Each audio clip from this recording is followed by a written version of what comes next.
Bueno, vamos a hacer el ejercicio 18.1 de la guía que dice hallar los conjuntos de positividad, negatividad, intervalos de crecimiento y de decrecimiento, máximo y mínimo de la función cuadrática graficada.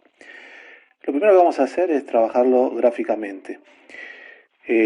Entonces, recordemos, ¿a qué llamamos conjunto de ceros? Que lo simbolizamos con un C sub 0. El conjunto de ceros son los valores donde la función es 0. Entonces, gráficamente, el valor 0 de la función se consigue donde la altura del punto que corresponde a la gráfica es 0, es decir, donde la gráfica corta el eje de las abscisas o eje X. Entonces, acá tenemos un 0 y otro 0. Entonces, el conjunto de ceros los escribimos enumerando, si es que son una cantidad finita de puntos, todos los puntos donde es 0. En este caso serían el 1 y el 5. Conjunto de positividad. El conjunto de positividad es el conjunto de valores donde la función toma imágenes positivas. O sea, la imagen son las coordenadas y de los puntos.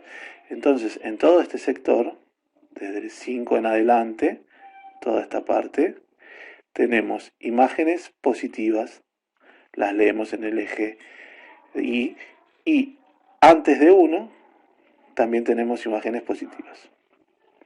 Entonces, el conjunto de positividad de esta función sería la unión de los intervalos de menos infinito hasta 1 con el intervalo 5 a más infinito. Donde se ve el conjunto de negatividad de la función, donde la función toma valores negativos. O sea, la parte del dominio donde la función toma valores negativos sería en este intervalo, de 1 a 5. Cualquier valor de x que uno reemplace en la función me va a dar una imagen negativa. Entonces, el conjunto de negatividad es el intervalo 1, 5. Bien, eso por un lado. Ahora vamos a encontrar el intervalo de crecimiento y decrecimiento de la función. Entonces, el intervalo de crecimiento y decrecimiento es, en principio, uno lo puede pensar como los valores del dominio donde la función toma valores cada vez mayores si el elemento del dominio es mayor. Entonces, visualmente uno lo puede pensar como una persona caminando sobre el eje X en dirección y sentido de los números y observando qué ocurre con las imágenes. O sea, observo qué pasa con los valores de la función. Entonces, a medida que avanzo, me fijo qué pasa con los puntitos que van formando la función. Esa sería una forma más o menos práctica de poder encontrarlo. Si yo cruzo el número 3, o sea, si avanzo a partir de 3, empiezo a observar que los valores de la función, o sea, las alturas de los puntos, son cada vez mayores. Bueno, eso es lo que me da es el intervalo de crecimiento de la función.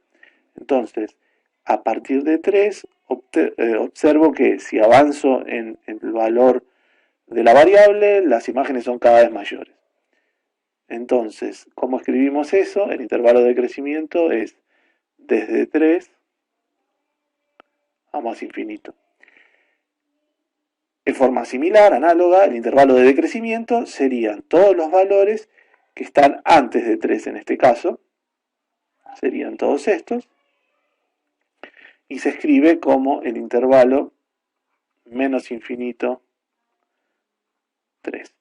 Entonces, no confundirse porque una función puede ser creciente y positiva o creciente y negativa y una cosa no impide la otra, ¿sí? Por último, lo que pide es analizar dónde están los máximos y los mínimos. En este caso es una función cuadrática, o tiene máximo o tiene mínimo, lo llamamos vértice. En este caso el vértice es este punto, el punto 3 menos 2, y es un mínimo. Entonces, ¿cómo se puede escribir esto? Decimos que el valor mínimo de la función se alcanza en 3 y es menos 2. Máximo no tiene. Bien. esto sería lo que pide el ejercicio gráficamente. Vamos a agregar una cosa más para empezar a repasar el tema de función cuadrática. Una función cuadrática es una función que tiene su variable con potencia 2 como mayor exponente y se puede escribir de infinitas formas, pero hay tres que son comúnmente usadas para recuperar información gráfica o información en problemas.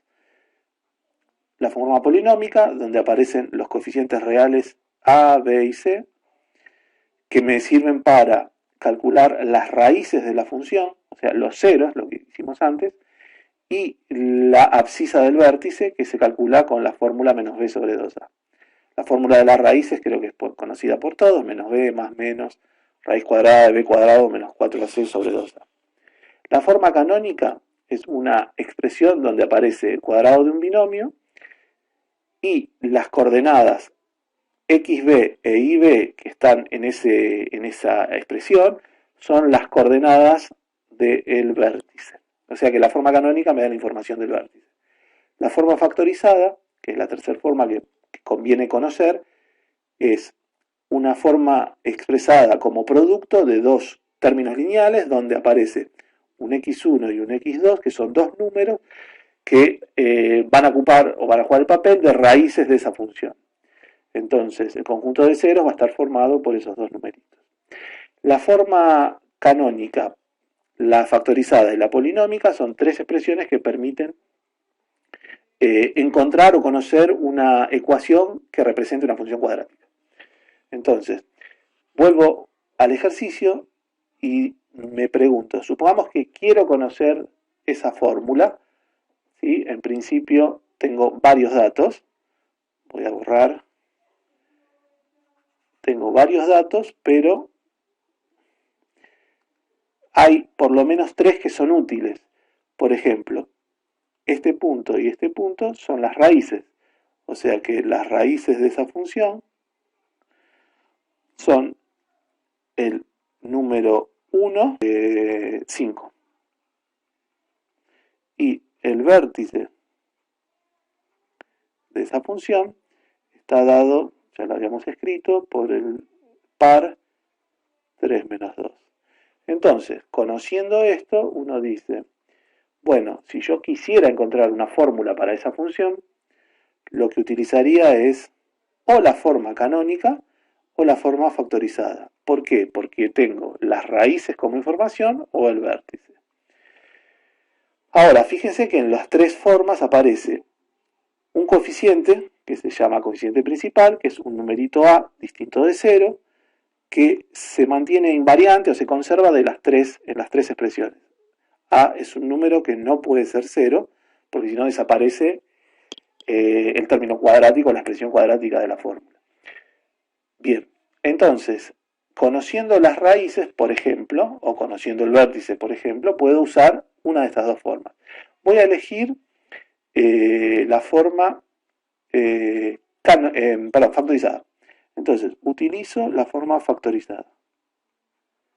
Entonces, la forma factorizada, lo que necesito o lo que información que tengo serían las raíces.